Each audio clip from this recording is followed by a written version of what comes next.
julho de 2026, o Léo da Foco está aqui com muita alegria para receber João Pedro Leite Barros, que é autor da obra Direito à Informação, Repercussões no Direito Consumidor, edição ampliada, Superenvindamento, LGPD e Inteligência Artificial, uma obra que impacta não só advogados, mas todos os cidadãos, meus amigos e minhas amigas. Peraí, deixa eu só falar para ele aqui.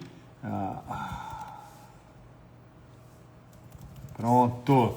O João Pedro já está entrando, mas ele é pós-doutor em Direito pela Universidade de Brasília, doutor em Direito pela Universidade de Brasília e pela Universidade de Lisboa, mestre em Ciências Jurídicas pela Universidade de Lisboa, especialista em Direito Processual Civil pelo IDP, formação avançada do Consumo e Arbitragem pela Universidade de Lisboa, coordenador da área de Direito Civil do Instituto Ibero-Americano de Estudos Jurídicos, membro do Grupo de Direito Internacional Privado, Comércio Internacional e Direitos Humanos, autor de livros e artigos jurídicos publicados no Brasil e no exterior, além, é claro, de advogado e professor.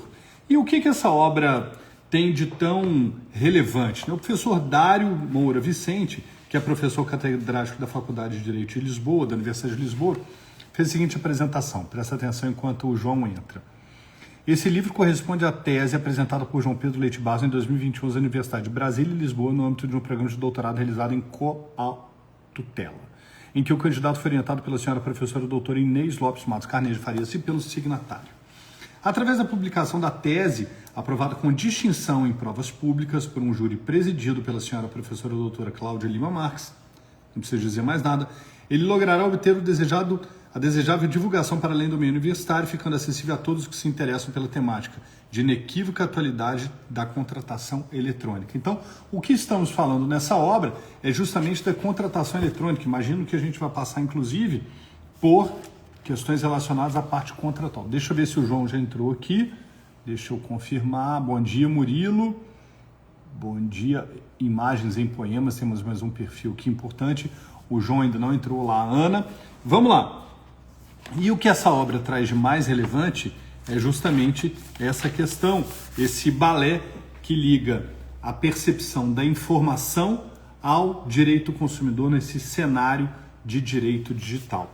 E o sumário da obra, que você também pode baixar lá no site da Editora Foco, junto com a degustação, traz a seguinte apresentação dividida em 3 partes. A parte 1, que já está lá na página 43, depois de passarmos por uma brevíssima e relevante introdução, ela vem falar do capítulo 1, que é a parte 1, desculpa, é o dever de informação, que tem no capítulo 1 os princípios gerais sobre o dever de informação, capítulo 2, o dever pré-contratual de informação dos contratos de adesão concluídos por meios eletrônicos. Então, confirmando a minha tese, sim, vamos falar de parte contratual. Capítulo 3, conexão entre o dever de informação pré-contratual e o direito de arrependimento.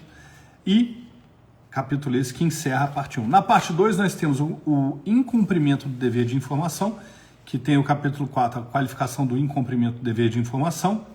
O capítulo 5, sanções do incumprimento, encerrando essa segunda parte. E iniciando a terceira e última parte, inteligência artificial, plataformas digitais e poder da informação. O capítulo 6 vem com a informação algorítmica e aí parte justamente para a parte de conclusões com as referências. Deixa eu já olhar aqui. Bom dia, doutor Ricardo. Deixa eu só... Vamos lá, vamos aguardar o João, que está entrando para falar do direito à informação, repercussões do direito do consumidor. Essa é a segunda edição.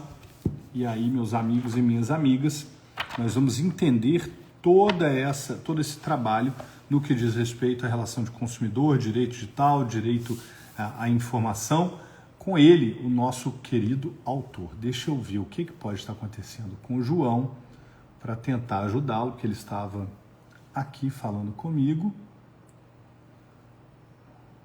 Vamos lá, só um minutinho, pessoal.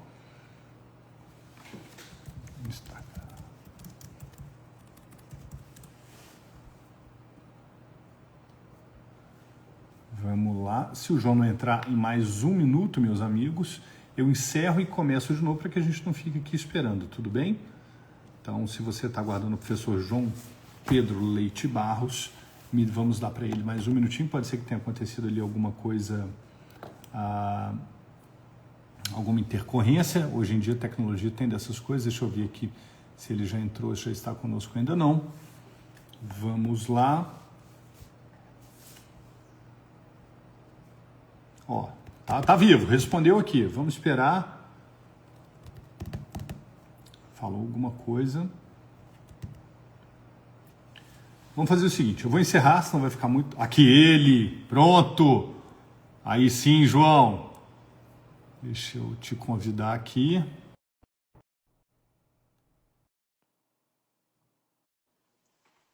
Tá aí o convite. Aceito também. Olá, João, bom dia. Grande Léo, como é que você tá? Tudo bem? Tudo bem, e você? Melhor agora, te vendo. Coisa boa. Tava aqui aflito já, falei, oh meu Deus do céu. Já li o sumário, já fiz a introdução, te apresentei. Alegria. João, que alegria te receber aqui, meu amigo. Conta pra gente a que veio a obra Direito a Informação, Repercussões no Direito do Consumidor.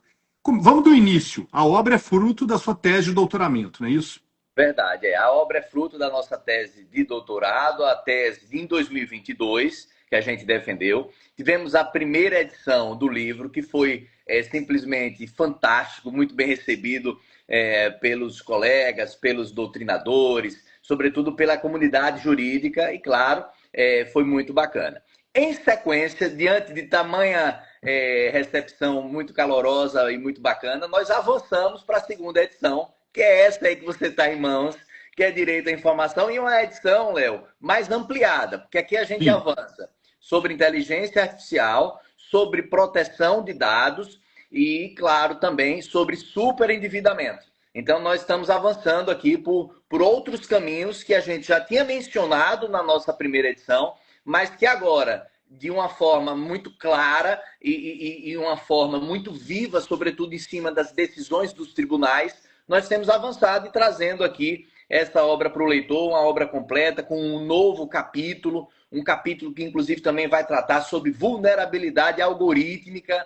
É algo realmente muito novo, que a gente precisa, inclusive, trocar ideias, ponderar, sobretudo nas decisões judiciais e, claro, também aqui nas nossas conversas e no que os colegas têm avançado também nos nossos estudos. Então, é uma obra assim, que eu fico, desde já, muito feliz com a Foco, que abraçou essa nossa ideia já pela segunda edição, dentre outros tantos livros. A Foco é referência para a gente, daqui da comunidade jurídica, então eu fico realmente muito feliz. E lhe digo mais, a capa ficou sensacional, não ficou? Maravilhosa, maravilhosa, João. Entendi o contexto, onde veio, como surgiu, e eu queria que você falasse um pouquinho, justamente quando eu li ali um pedaço da apresentação da obra pelo professor Dário, o que você nos traz é justamente essa relação consumidor, contrato e mercado, né? Você faz esse triângulo de uma forma a amarrar e dizer o seguinte: olha, não é porque é digital que não precisa informar, pelo contrário, temos mais meios ainda de informar. É essa a essência da obra, João? Conta pra gente qual foi então, o direcionamento do seu trabalho. Claro, perfeito. Olha, eu sempre digo o seguinte, é uma frase que eu sempre me utilizo nas nossas conversas, sempre coloco também nas nossas aulas, e é o ponto de partida desse livro. A informação é a medida da compreensão. O que isso significa? Se o consumidor ele não conseguiu assimilar as informações que estão sendo transmitidas, não tenha dúvidas, não há dúvidas aqui. O problema está no fornecedor que não conseguiu se fazer compreender. A premissa é: o dever de informar, ele não se encerra na entrega da informação. É muito além. Porque hoje nós vivenciamos duas grandes situações. A primeira é o excesso de informação, acabando sendo uma desinformação para o consumidor. E em algumas situações há ausência de informação, que também é uma prática comercial abusiva. Então nós temos essas duas situações e temos a premissa básica. Hoje a gente tem, num aspecto de comércio eletrônico, uma pleiade de informações que o consumidor muitas vezes tem acesso, mas que muitas vezes ele não consegue compreendê-la, assimilá-la. E aqui é um grande ponto. Por quê? Porque aqui está o grande X da questão. O fornecedor ele precisa, ao fim e ao cabo, avançar e trazer essa informação clara, límpida, transparente, inclusive no comércio eletrônico. Então essa é a premissa básica, ou seja, no fundo, o consumidor ele precisa ter acesso à informação, mas uma informação que ele consiga compreender. E aqui a gente vive, Léo, todo mundo sabe, os colegas que estão aqui, que vão nos ver também, a gente sabe que hoje o acesso à informação, a gente dá um Google aqui e consegue acessar por tantos e tantos caminhos. Mas a grande questão é, no momento em que o fornecedor ele oferta um produto ou oferta um serviço, essa informação precisa ser muito clara, precisa ser inteligível. E muitas vezes não é.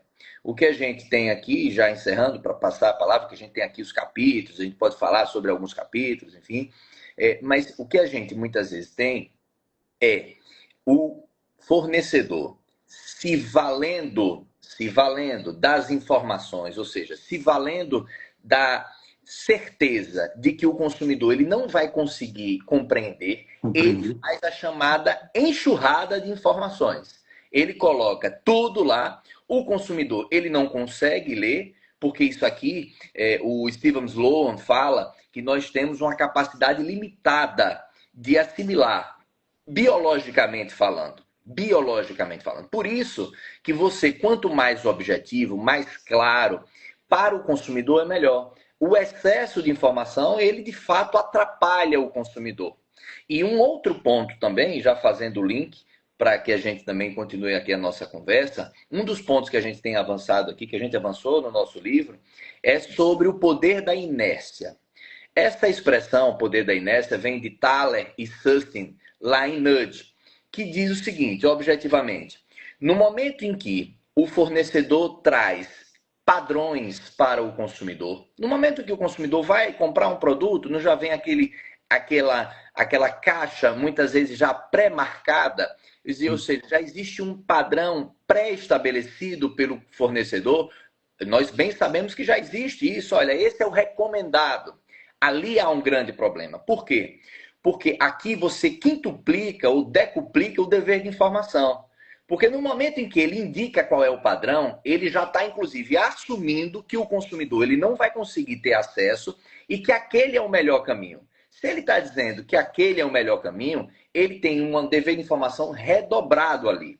O que a gente tem hoje é uma grande dificuldade, que o consumidor recebe ali, ele muitas vezes não faz esse ajuste, eu estou falando aqui em diversos momentos, seja no seguro, seja numa compra de uma passagem aérea, que já vem pré-marcado uma opção que no fundo não foi ele que escolheu. Não existe a vontade de escolha do consumidor. Então a gente precisa, dentro desse contexto, ponderar que o caminho, claro, passa pela escolha consciente, passa por essa análise, uma análise muito mais detida sobre todos os problemas e sobre todos os pontos positivos e negativos daquela oferta, daquele produto ou do serviço. Então, esses são alguns pontos que a gente vai ver aqui ao longo da nossa obra. Quer dizer, eu falo do poder da inércia, falo sobre essa questão da informação, dessa premissa básica. Então, esse é um dos pontos que a gente avança aqui, Léo, nos nossos capítulos, que são, inclusive, seis capítulos. Dividido em 3 partes. Isso. E o livro começa com uma introdução onde você faz um nivelamento técnico conceitual ali, falando de sociedade da informação, comércio eletrônico, contrato eletrônico, consumidor, fornecedor, contrato de adesão, Brasil, Portugal, faz ali esse trabalho de direito comparado. E então começa na parte do dever de informação, que é a parte 1. Qual que é a essência da parte 1, João? Lembrando que todos podem baixar no site da Foco a degustação completa da obra. Claro, a parte 1 nós vamos falar sobre os princípios gerais do dever de informação, que inclusive a gente já mencionou aqui, sobre o dever pré-contratual de informação, sobre o direito de arrependimento, sobre o dever de informação dentro da lei do superendividamento, e eu acho que aqui vale a pena pontuar essa questão. Veja, um dos pontos do nosso avançar aqui da obra é sobre a lei do superendividamento dentro da perspectiva do dever de informação. O que é que a gente tem hoje, sendo muito objetivo? 80% da população brasileira é superendividada ou está superendividada, e aqui existe um grande problema, sobretudo por parte dos fornecedores, aqui eu estou falando de instituições financeiras e bancárias. Qual é? O dever de solvabilidade. O que é isso? O fornecedor, ele é obrigado pela lei, e isso está dentro da perspectiva do dever de informar, a fornecer o que a gente chama de crédito consciente. Na prática, significa o quê? Ainda que o consumidor queira, ainda que ele queira pegar aquele empréstimo, cabe ao fornecedor verificar se ele tem condições de solvê-lo, de pagá-lo. Por isso que é o dever de solvabilidade do fornecedor. E aqui envolve o dever de informação, mais uma vez, aplicada à lei. Ou seja, pouco importa se o consumidor ele vai buscar o fornecedor ou não. O que existe na prática é um dever do fornecedor de somente fornecer aquele empréstimo se e somente se o consumidor puder pagar. Aqui, Léo, é a mão do Estado avançando dentro do direito à informação, dentro da lei e, sobretudo, protegendo o consumidor. Então, esse é um dos deveres de solvabilidade dentro do contexto do direito à informação, que nós estamos falando aqui, que na verdade são faces da mesma moeda. Eu sempre digo, cara e coroa, eu tenho de um lado um direito à informação por parte do consumidor e eu tenho um dever de informação por parte do fornecedor. São faces da mesma moeda. Então, esse é um dos pontos que a gente trata dentro desse primeiro tópico, né? Dentro dessa primeira parte. Falamos sobre os aspectos gerais do dever de informação, sobre os princípios, sobre o dever pré-contratual nos contratos eletrônicos, sobretudo na perspectiva do dever de informar. Né? Aqui avançamos também sobre o direito de arrependimento, e aqui é interessante porque, como você bem mencionou, o livro ele faz esse movimento de direito comparado. E aqui eu tive a oportunidade, morei 2 anos em Lisboa, na época que fiz uma parte do mestrado e uma parte do doutorado, e lá a gente fala sobre direito de arrependimento, com casos concretos, reais, que podem, no fundo, fazer uma grande distinção aqui para o Brasil. Aqui nós, objetivamente, o direito de arrependimento é a possibilidade de o consumidor se arrepender de dizer não quero mais em compras realizadas fora do estabelecimento comercial. 7 dias contados da assinatura do contrato ou do recebimento do produto. Em linhas gerais, é isso. Compras pela internet, entram. Perfeito. No Brasil, 7 dias. Em Portugal, 14. E aqui é um interessante, por quê? Porque no momento que você amplia esse prazo, e eu falo na perspectiva do direito comparado, no momento que você amplia esse prazo, você permite ao consumidor a dizer, olha, reflita melhor. Por isso que é o direito de arrependimento, o direito de desistimento no espanhol, o cooling off no inglês, o direito de retratação, são todos sinônimos. Em síntese, é a possibilidade que o consumidor tem de dizer não quero mais. No Brasil, 7 dias. Em Portugal, 14. E é importante a gente verificar todas essas questões, essas nuances, até para fazer uma análise nossa. Só para vocês terem uma ideia, que é muito interessante, na prática, lá em Portugal, algumas empresas dão, né, de caráter benevolente, 30 dias. A lei fala em 14. Algumas empresas avançam até 30. Então isso é muito importante. Por quê? Porque muitas vezes esse caráter proativo da empresa, muitas vezes faz com que o consumidor ele tenha credibilidade naquele produto e consiga e queira estar lá e queira avançar por esse caminho. Então, esse é um ponto também muito interessante, porque na perspectiva do direito comparado, nós temos aqui também o livro avança trazendo essas considerações no regulamento europeu. Muito bom. Seguimos então a parte 2, incumprimento do dever de informação, a terminologia sui generis, que indica o caminho que teremos ali para essa justamente parte da obra, né? Esse ponto é muito interessante, por quê? Porque eu utilizei essa palavra, que é a palavra portuguesa. No Brasil, descumprimento, Em descumprimento. como a gente tem visto, em Portugal, incumprimento, enfim, mas que se consegue captar da mesma forma. O que nós temos aqui é as grandes práticas abusivas, desleais, que infelizmente nós visualizamos. Seja, por exemplo, geoblocking ou geopricing. No fundo, isso aqui a gente tem um subtópico só sobre isso. No fundo é se valer, muitas vezes o fornecedor, se valendo da informação de que o consumidor está em um determinado local, ele inclusive avança e cobra um valor maior pelo aquele produto ou aquele serviço, que é, sem dúvida alguma, uma prática comercial abusiva, já muito consolidada, não só aqui no Brasil, como na União Europeia. Então aqui a gente tem também, além dessas práticas abusivas, o que a gente também tem visualizado dentro dessa perspectiva é uma possibilidade que o consumidor tem hoje, diante dessas práticas, de se utilizar de plataformas de coerção moral, que é essa expressão que eu uso, como, por exemplo, as plataformas do Reclame Aqui. O que é que nós temos aqui hoje? Temos hoje uma força através da internet até então inimaginável.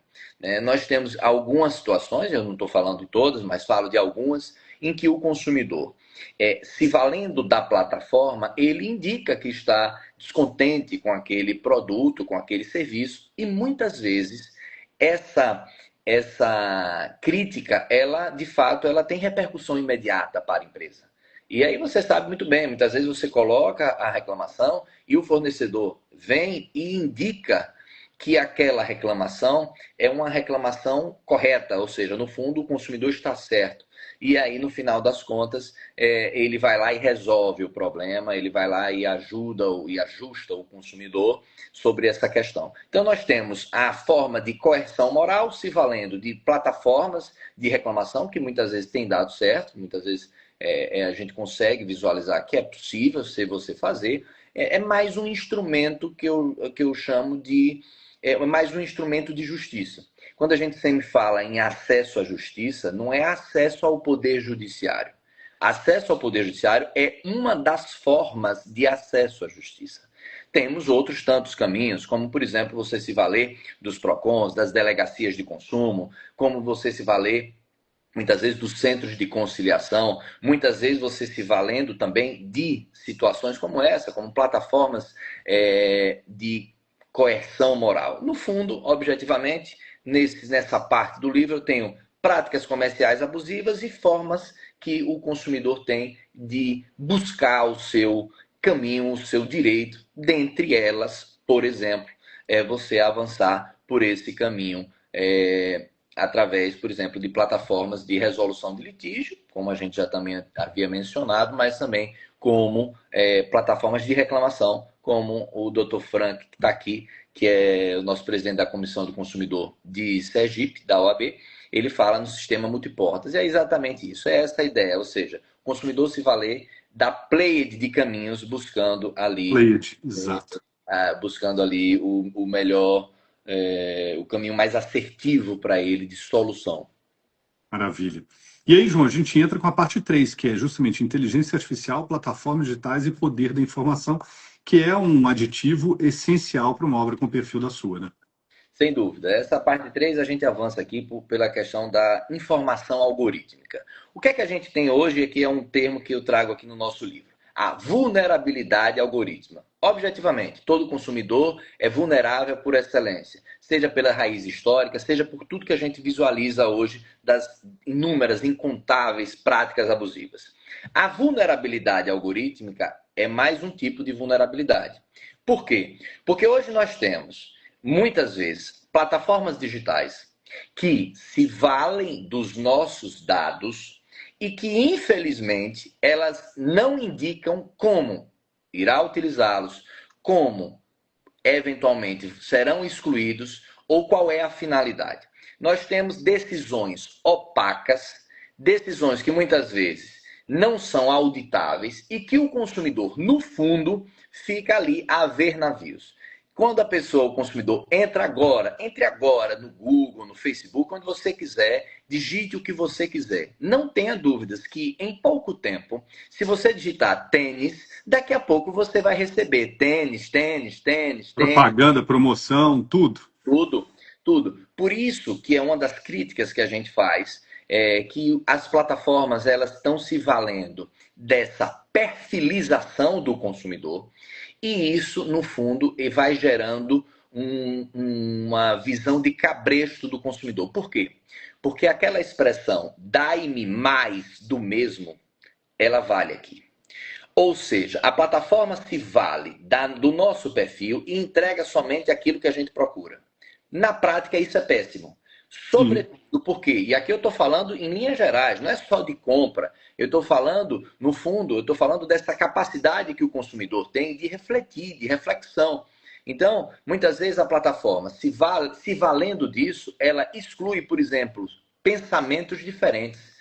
E aqui eu estou falando de pensamentos, por exemplo, de correntes ideológicas, eu estou falando de pensamentos políticos. Veja, no momento em que a plataforma, em uma decisão opaca, atécnica e sem qualquer tipo de situação, ou seja, sem qualquer tipo de tecnicidade, ela vai lá e, no fundo, ela trava e permite que o consumidor não consiga, infelizmente, avançar por tantos e tantos caminhos.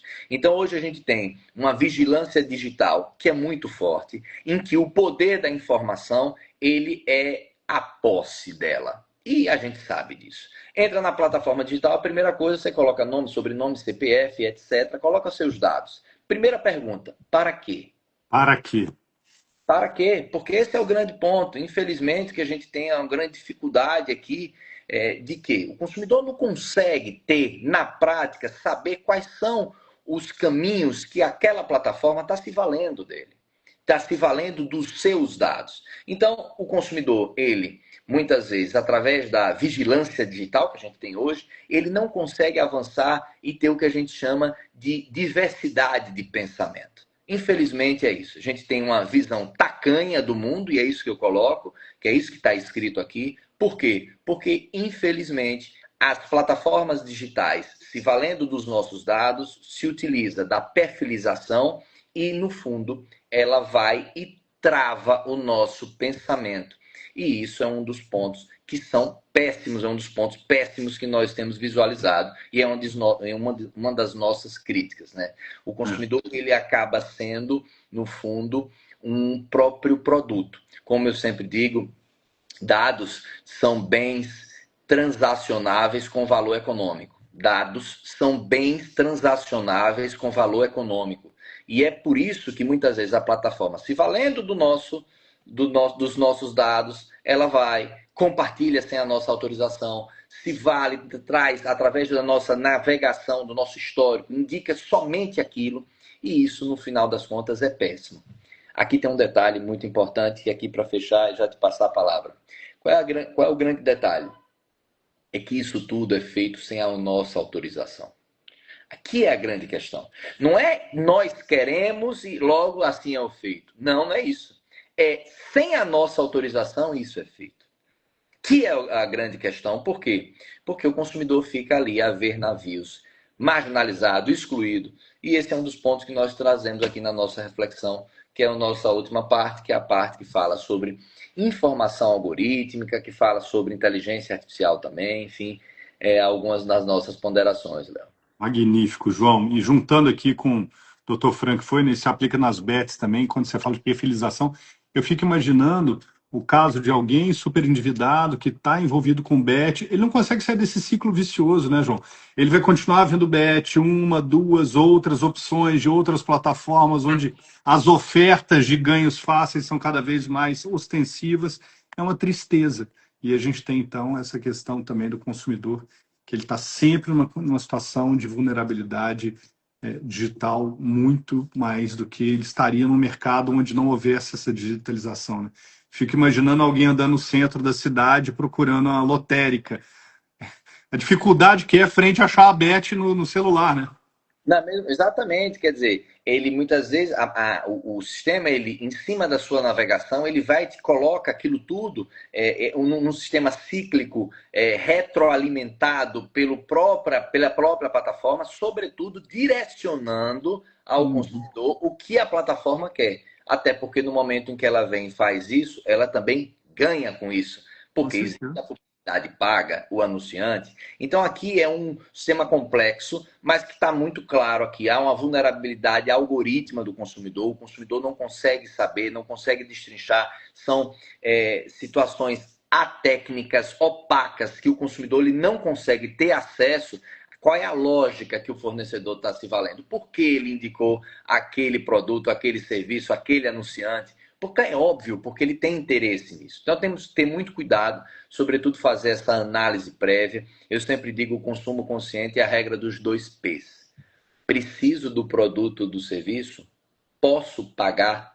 Preciso do produto ou do serviço e posso pagar? São a regra dos 2 P's. É um binômio de segurança maravilhoso. É o consumo consciente. Então a gente tem que ter muito cuidado e, claro, em cima das plataformas digitais, ter mais cuidado ainda, redobrado, e ainda mais quando envolve criança. E aí aqui a gente tem uma sensibilidade muito maior, que inclusive a gente menciona aqui idoso, criança, a hipervulnerabilidade, que já é clássica para essas situações. Né?